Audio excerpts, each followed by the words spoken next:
Ms Jan Barham. Thank you. Okay. 2 times in a row. Last week, a report was issued that captures the ongoing failure of good governance and the mismatch between focus of governments and the values of our society.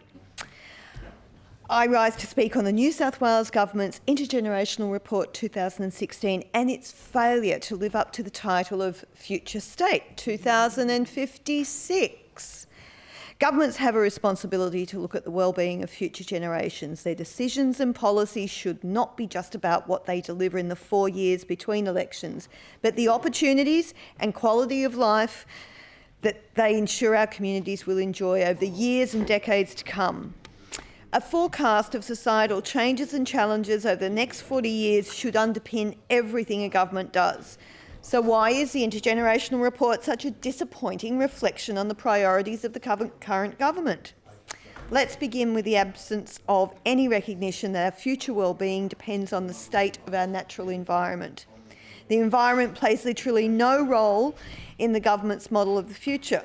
The projected state of our biodiversity, the quality of air, water and land are pivotal to the health and success of our communities, but have been ignored. Climate change is mentioned once in the entire document.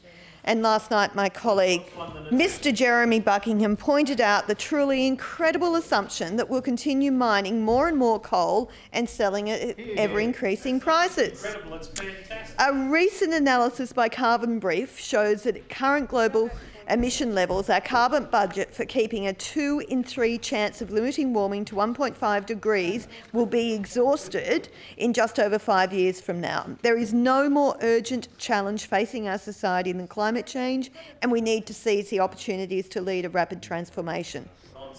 But in the Intergenerational Report, there's no analysis of the changes needed to limit global warming or the strategies, investments and costs involved in preparation and adaptation to the impacts of a changing climate. Renewable energy isn't mentioned, let alone disaster preparation or infrastructure investment or health to deal with a changing climate. The report doesn't even give adequate consideration to inequality and the deepening issues of social exclusion and disadvantage that affect the quality of many people's lives. A focus on overall economic indicators of productivity, growth and demand fails to take into account the challenges facing particular groups and communities. It limits the ability to ensure that everyone has opportunities to participate fully in society and ensure their well-being. In terms of housing, the report treats increasing supply as the only mechanism needed to ensure people will have appropriate and adequate homes. But ensuring that people on low incomes have the opportunity to live close to work and education and are connected to their communities and service requires more than that. We need inclusionary planning regulations for all new developments to deliver affordable and social housing to ensure that all of our communities are accessible, livable and diverse. What's more, the report acknowledges the government will be increasingly reliant on stamp duty for its revenue, yet shows no sign of changing course. This should be ringing alarm bells as it gives the government a vested interest in fuelling speculative investment in property and continuing to cash in on the high turnover at high prices. Reform is needed to ensure taxation and housing policy focus on affordability and availability of homes for everyone. We need a fundamental shift in what our government measures, analyses and values when they set the direction for our communities in our state.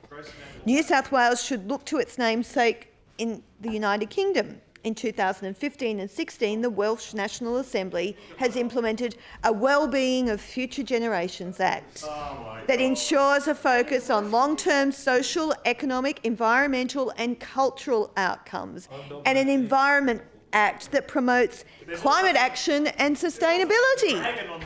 It's time to adopt frameworks that take into account all of the challenges of the future, including climate change, and a broad conception of well-being that reflects the social, environmental and economic factors affecting our lives and communities. These are the building blocks to ensure governments are genuinely acting in the best interests of our society and the generations to come.